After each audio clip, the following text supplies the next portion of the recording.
রুহির লাইফস্টাইলে আপনাদের সবাইকে স্বাগত। আজকে আমি বানাবো ম্যাঙ্গো আইসক্রিম। তার জন্য লাগছে হচ্ছে দুধ, আম আছে, এখানে হচ্ছে কাজু আর কিশমিশ গ্রেট করা আছে, আমুল দুধ, চিনি আর হচ্ছে এলাচ একটু থেতো করা আছে। আমের মধ্যে থেকে আমি বীজটা বের করে নিয়েছি। আমি এবার ওভেনটা জ্বালিয়েছি, কড়াইটা আমি গ্যাসে বসিয়ে দিয়েছি। এবার আমি এই দুধটাকে দিয়ে দেব। দুধটা এবার ফুটবে, দুধটা ফুটছে। এবার দুধটা একটু থিকনেস আনার জন্য আমুল দুধটা দিয়ে দেব।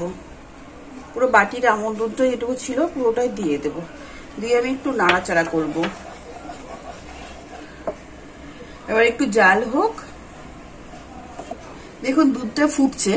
এবার আমি এর মধ্যে থেতো করা এলাচগুলো আছে না, এখান থেকে আমি 4-5টা এই থেতো করার ভিতরের এই বীজগুলোকে আমি একটু দিয়ে দেব। ভিতরের এই বীজগুলোকে দিয়ে দেব। থেতো করাই ছিল।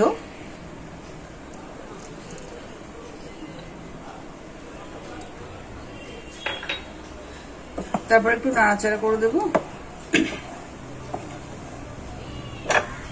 এবার আমি এই যে কাজু আর কিশমিশটা গ্রেট করা আছে এটা আমি দিয়ে দেব। একটু নাড়াচাড়া করব, আর একটু ফুটবে, এটা একটু থিকনেস আসবে, তারপরে আমি চিনি দেব। আমার দুধটা থিকনেস এসে গেছে, আমি এবার চিনি দিয়ে দেব। গ্যাস ওভেনটা একদম সিমে দিয়ে দেব। সিমে দিয়ে চিনি দিয়ে দেব, পরিমাণ মতো চিনি দিয়ে দেবো। যেটুকু লাগবে সেটুকু আপনাদের পরিমাণ মতো দিয়ে দেবেন। এবার একটু নাড়াচাড়া করব। গ্যাস ওভেনটা বন্ধ করে দেব। আমি একটু ঢাকা দিয়ে রেখে দেব, চিনিটা যাতে গলে যায়। এবার আমি ঢাকনাটা খুলবো, দেখবো চিনিগুলো গলে গেছে কিনা। হ্যাঁ, চিনিগুলো সব গলে গেছে। এবার আমি একটা পাত্রের মধ্যে গিয়ে ঢালবো। আমি এটা এই পাত্রটার মধ্যে ঢেলে দেবো। এটা পুরোটা ভালো করে ঢেলে দেব।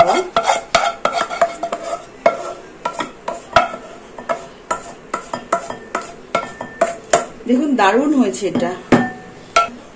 এবার আমি এই আমটার মধ্যে থেকে যে বীজটা বের করে দিয়েছি এর মধ্যে আমি এইটা ভরে দেবো, এই পুরটা ভরে দেবো।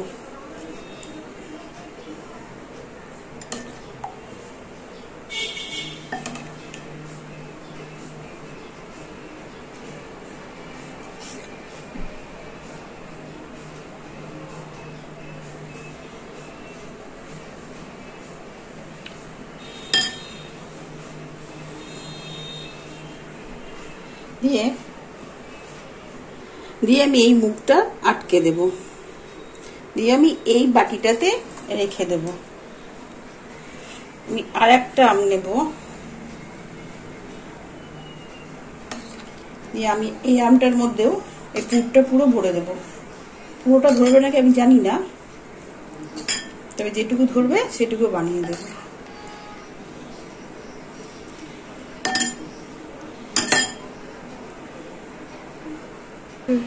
এর মধ্যেও আমি আমের ঢাকনা দিয়ে দেব।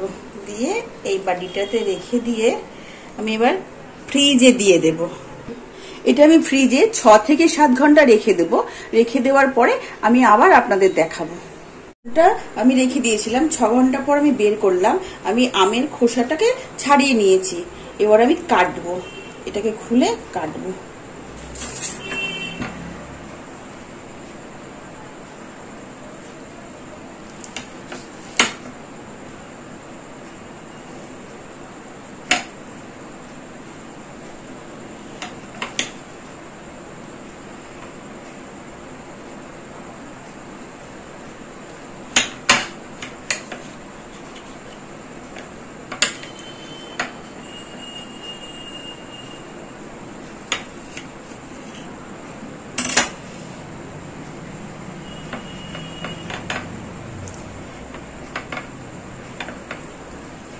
আমার আইসক্রিম রেডি। দেখুন কি দারুণ হয়েছে। এই রেসিপিটা যদি আপনাদের ভালো লাগে তাহলে লাইক শেয়ার এন্ড সাবস্ক্রাইব করে দেবেন।